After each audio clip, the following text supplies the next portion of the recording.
変お待たせいたしました。 Thank you very much for waiting, 本日はお忙しい and 中、 thank you for taking your time to participate into our press conference on financial result for the second quarter of the fiscal year ending March 2025. 決算の記者会見を始めさせていただきます。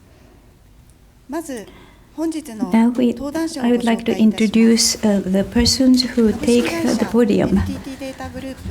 From NTT Data Group Corporation, Representative Director and President and CEO, Mr. Yutaka Sasaki, Director and Executive Officer, the Head of Strategy Office at Corporate Headquarters, Mr. Tadaoki Nishimura, Corporate Headquarters from Financial Department, the Head of the Financial Department, Mr. Keisuke Kusakabe. My name is Fukunaga from Public Relations. I'm going to serve as MC today. Today we are going to use two materials. One is Kessan Tanshin and the financial results material, and those files are placed on our official website, IR section. Now we'd like to start the presentation on the financial result for the second quarter of the fiscal year ending March 2025. Mr. Sasaki, the floor is yours. This is Sasaki from NTT Data Group. Firstly, thank you very much for joining earnings results briefing session today, despite your busy schedule. This is today's agenda. Let me first explain the second quarter's results of the fiscal year ending March 2025. Please go to page 4. This highlights the Q2 results. Year-over-year, net sales were up by 161.6 billion yen. Operating income up by 27.1 billion yen. Profit attributable to shareholders up by 4.8 billion yen, and new orders received were up by 333.8 billion yen. Against all measures, the progress is on track against our guideline. I will take you through details by each measure from the next page and onwards. Please go to page 5. Now, new orders received. Both Japan and overseas performed strongly, resulting in surplus of 333.8 billion yen year-over-year. In the Japan segment, the Public and Social Infrastructure Business, or PSI, won large projects for central government and ministries. The Financial Services Business secured a large deal for a major financial institution, while the Enterprise Business order take was solid, leading to an uplift of 68.5 billion yen. In the overseas segment, Global Technology and Solutions and Services, or GTSS, data center business. This is doing the SAP and the data centers business, and we call it GTSS. This has the data center business for hyperscalers and SAP business, and those grew. While North American won renewal projects, the increase totaled 265 billion yen. Even without forex impact of 124.1 billion yen, it recorded an increment of 140 billion yen. Please move to page 6. Next, net sales. As a whole, it was up by 161.6 billion yen year-over-year. As per Japan, the PSI business expanded services for the central government and ministries, while the financial and enterprise businesses grew sales, helping the overall segment to increase by 63.8 billion yen. As per the overseas, GTSS grew DC and data center and SAP businesses solidly, while North America, EMEAL, and each regional unit were down in revenue without forex impact. The overseas segment as a whole including 105.2 billion yen of forex benefit, was up by 98.3 billion yen. Please go to page 7. Next, operating profit. Operating profit, both in Japan and abroad, increased. The year-over-year result was up by 27.1 billion yen. On the domestic front, greater net sales drove profit growth, and also the absence of red projects experienced last fiscal year helped deliver a 13.6 billion yen increment. For the overseas, GTSS and North America increased profit, and the absence of the structural transformation cost spent last fiscal year helped this segment increase by 13.3 billion yen. Please move to page 8. This shows a breakdown of the overseas segment. Let me supplement some comments on figures by unit, just briefly. North America posted a year-over-year decline in net sales, while it secured renewal projects. Also, EBITDA increased thanks to reduced G&A, and the performance is on a recovery track. As per EMEAL, net sales in UK, Germany, and others were down, which was offset by revenue growth in Spain and Latin America. EBITDA was up because of the structural transformation cost spent last fiscal year. Therefore, we see some delay in the actual progress. APAC was impacted by the large-size business Australia, which lost an order from a specific client, leading to reduced sales and profit. GTSS increased DC and SAP businesses. Even without effects, it recorded growth both in sales and profit. Overseas business is promoting mid to long-term business management reform under the new leadership team. Overseas segment has seen variation by country and geography in the progress rate. Therefore, we cannot remain optimistic. However, we will continue to strive for achieving our guidance. Please move to page 9. Next, let me cover a non-numerical part, starting with the Japan segment. Please move to page 10. This summarizes business environment surrounding the Japan business. PSI, driven by the government's priority plan for the realization of a digital society, is expecting to see further promotion of MyNumber-related projects, system standardization across national and local governments, and DX. The first half net sales enjoyed growth helped by multiple large projects for central government and ministries. In the second half, too, we will continuously seize robust investment demand from clients to drive further growth. Next, as per the financial business, major institutions are enhancing customer touchpoints and customer experiences and developing various financial services by spending more on IT services.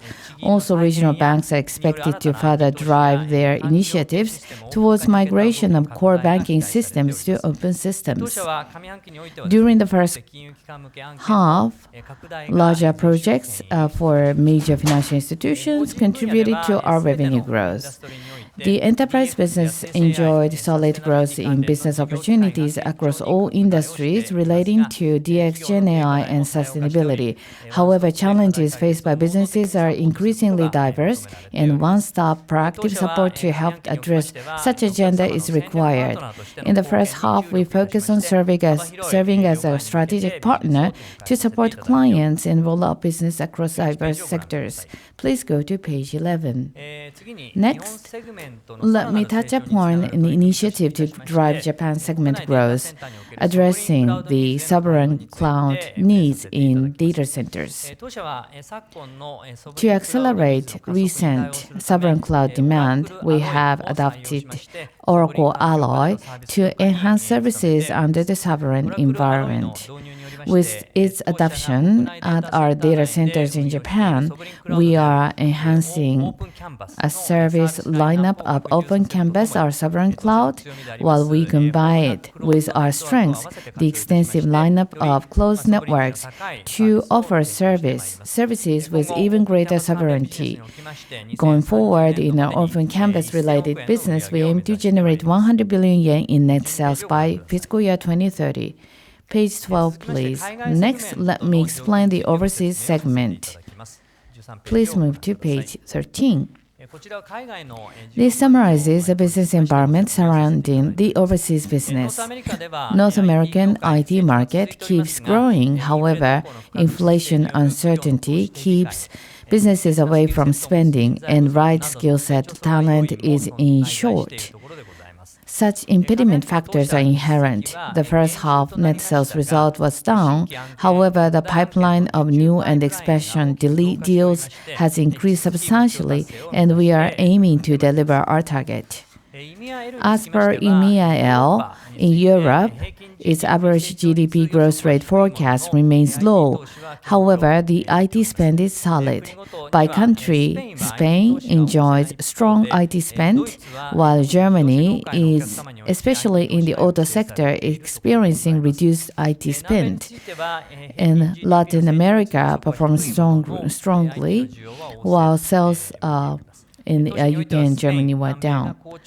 Spain and Latin America performed strongly, while sales in the UK and Germany were down. Going forward, we will continue to strive for creating new order pipelines to raise the order win rate. In APAC, IT market continues to grow, while the GDP growth rate remains low in Australia and some other countries. Across the APAC region, inflation, forex, and other uncertainties could negatively affect IT spend. Our sales in Australia in the first half declined. However, the turnaround is taking place under the new management team. GTSS is expecting high growth both in data center and SAP businesses and performing strongly. Please move to page 14. The next one is data centers business status. As for the investment, in light of strong data center business demand, the full-year investment for fiscal year 24 is planned at around $2.9 billion, greater than the previous fiscal year. The first half spend was $860 million, so the progress is around 30%. However, the second half has greater weight, thus this progress is on track. New orders received totaled $3.011 billion in the first half, greater year over year. To deal with this brisk demand, we will enhance capacity to offer services of data centers. Please move to page 15. Next, financial performance of data center business. The first half recorded $1.19 billion in net sales, $407 million in EBITDA, and operating profit of $187 million.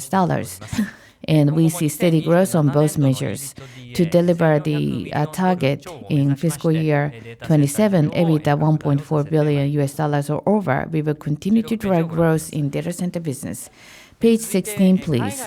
Next, status of overseas business transformation. During the first half, we have optimized IT systems by spending 5.5 billion yen, which is in line with our annual plan. To generate greater synergy effects through the business integration, in the second half, we will work on transforming business portfolio and optimizing corporate functions. Page 17, please. Next, let me explain company-wide initiatives. Please move to page 18. This slide describes our initiatives to ensure financial soundness. In Q2, the consolidated interest-bearing debt balance was 2.4 trillion yen, and financial cost was 39.2 billion yen, which is on track as expected. As a measure to control interest expenses, we have refinanced fixed rates and yen-dominated borrowings, which is expected to deliver us around 6 billion yen reduction in interest expenses. In order to control increases in interest-bearing debt, we will continuously consider initiatives, including use of REIT. Please go to page 19. Let me explain new initiatives on GenAI. By utilizing GenAI, we aim to help clients and our business transform from labor-intensive to AI-driven businesses. As a new initiative to shape such future state under concept of Smart Agent, which provides new labor force with personal AI agent, we have been globally promoting various services. One case example in Japan is that instead of Litron, our conventional GenAI services brand, starting this month as new services of Smart Agent, we have started to provide Litron sales. Also, internally, we will train our 200,000 employees. We are training our 200,000 employees on GenAI literacy with a target to nurture 30,000 hands-on AI talent by fiscal year 26 to augment AI talent. Please go to page 20. Next, greenhouse gas emissions, or GHG. Our emissions in fiscal year 23 versus fiscal year 21 through our direct and indirect operations under Scope 1 and Scope 2 were reduced by 33.4%. The Scope 3, the emissions across the overall supply chain was cut by 47.2%. As we expand the data center business going forward, we target to deliver net zero in fiscal year 24 by pushing forward to improve efficiency in energy, regenerative energy, as well as to decarbonize IT systems. This concludes my presentation. Thank you for listening.